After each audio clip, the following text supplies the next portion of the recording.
ሰላም ጤና ይስጥልኝ የኢትዮ ዘገባ ቤተሰቦች እንደምን ቆያችሁ? የሰዓቱን አዲስ መረጃ ይዘን ቀርበናል። እስከ ፍጻሜ አብራችሁ ቆዩ። የማይክሮሶፍት መስራች የሆነው ቢል ጌትስ ለህብረተሰቡ ያለውን ዘላቂ ቁርጠኝነት በሚያሳይ እርምጃ በሚቀጥሉት 2 አስርት ዓመታት ውስጥ ያለውን እጅግ ብዙ ሀብት ለመስጠት ፍላጎት እንዳለው በይፋ አስታውቋል።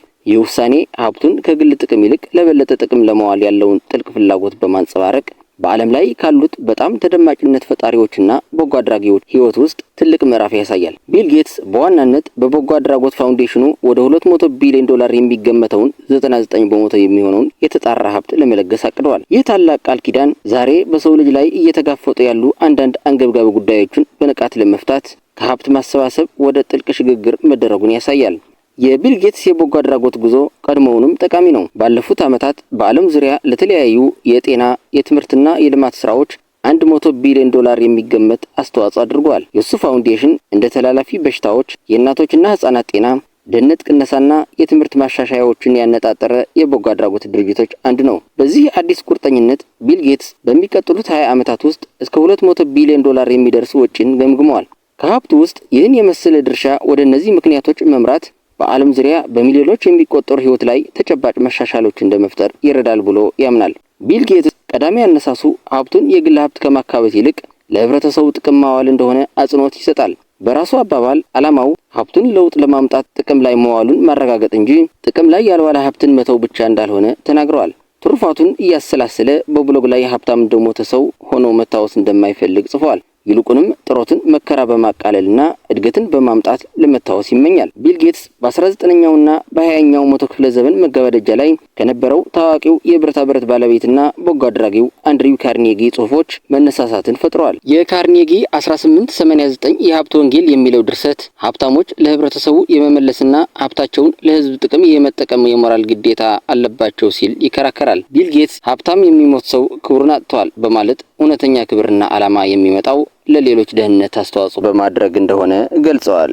ይህ የፍልስፍና መሰረት ያለው የቢል ጌትስ በጎ አድራጎት አቀራረብን ለረጅም ጊዜ ሲመራ ቆይቷል። እናም የወደፊቱን ራዕይ መቅረጽን ቀጥለዋል። ምንም እንኳን ያልተለመደ ልግስና ቢኖረውም ቢል ጌትስ ያቀደው ልገሳ ከተጠናቀቀ በኋላም ቢሊዮነር እንደሚቆይ በግልጽ ተናግረዋል። እስካሁን ድረስ ያለው ሀብቱ በግምት $108 ቢሊዮን ሲሆን ይህም በዓለም ላይ 5ኛው ባለጸጋ ሰው አድርጎታል። የሱ ዝርዝር እቅዶችና ፍልስፍናዎች በብሎግ ድረገጽ ላይ ተቀምጠዋል። በ2045 ሀብቱን ቀስ በቀስ ወደ ዜሮ የሚቀንስበትን የጊዜ መስመርን ይገልጻል። ይህ ታላቅ የጊዜ ሰሌዳ ቁርጠኝነትን ብቻ ሳይሆን የበጎ አድራጎት ስራን በተመለከተ የተሰላና ስልታዊ አቀራረብን ያንጸባርቃል። እንደ አውሮፓውያን አቆጣጠር በ1975 ማይክሮሶፍትን በጋራ አቋቋመ። እሱም በፍጥነት የዓለምን የሶፍትዌር ኢንዱስትሪ ለመቆጣጠር ተነሳ። በሱ መሪነት ማይክሮሶፍት የግል ኮምፒውቲንግን አብዮት አድርጎ በታሪክ ውስጥ በጣም ጠቃሚ ከሆኑ ኩባንያዎች አንዱ ሆነ።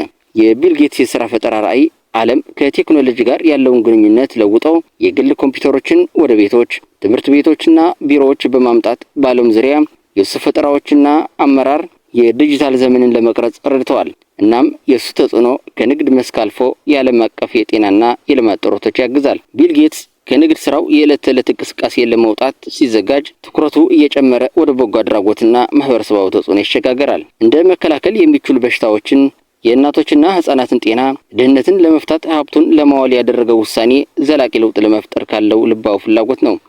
እንደ የአየር ንብረት ለውጥ፣ የጤና ስጋቶችና የትምህርት ልዩነቶች ያሉ ብዙ የወደፊት ተግዳሮቶች በሌሎች ሀብታም ግለሰቦችና ድርጅቶች ሀብትን በብቃት ማሰባሰብ እንደሚችሉ ይገነዘባል። የቢል ጌትስ እቅዶች ቀጣይ የትብብር ጥረቶች አስፈላጊነትም ያጎላሉ። እሱና ባለቤቱ ለዓለም አቀፍ ጤናና ልማት መፍትሄዎችን በመፍጠር እና በመተግበር መሰረቱን ዘላቂ ተቋም አድርጎ ያስባሉ። የእነሱ ተስፋ የወደፊቱ የበጎ አድራጎት ትውልዶች በፋውንዴሽኑ ተልእኮና በእነርሱ ምሳሌነት በመነሳሳት ይህንን ስራ ወደፊት እንዲቀጥሉ ነው። በማጠቃለያው እንደ አውሮፓውያን አቆጣጠር በሚቀጥሉት 2 አስርት ዓመታት ውስጥ አብዛኛውን ሀብቱን ለመለገስ የቢል ጌትስ ቃል ከግል የፋይናንስ ውሳኔ በላይ ነው። የተሻለ ዓለምን ለመቅረጽ በበጎ አድራጎት ኃይል ላይ ያለውን ዘላቂ እምነት የሚያሳይ ነው። ቢል ጌትስ በአርአያነት መምራቱን እንደቀጠለ ጥረቶቹ ለዓለማችን ሀብታም ግለሰቦች ትርጉም ባለው መልኩ ለህብረተሰቡ አስቸኳይ ፍላጎቶች አስተዋጽኦ እንዲያበረክቱና ሌሎች እንዲከተሉት በማነሳሳት ያላቸውን አቅም አጉልቶ ያሳያል። ቢል ጌትስ ለጤና፣ ለትምህርትና ለድህነት ቅነሳ በሰጠው ትኩረት ሀብት ለህብረተሰቡ ጠቃሚ መሳሪያ የሚሆንበትን የወደፊት ጊዜ እየቀረጸ ነው እና ትሩፋቱ የሚገለጸው ባከማቸው ሀብት ሳይሆን ባበረከቱት ህይወት ነው። የተወደዳችሁ የኢትዮ ዘገባ ቤተሰቦች ለዛሬ ያሰባሰብናቸው መረጃዎች እነዚህን ይመስሉ ነበር። ለቻናሉ አዲስ ከሆናችሁ ሰብስክራይብ እንዲሁም ቪዲዮ ላይክ እና ሼር እንድታደርጉ በትህትና እየጠየቅን እስከ ፍጻሜ ቆይታችሁ ከኢትዮ ዘገባ ስለነበር እናመሰግናለን። ሰላም።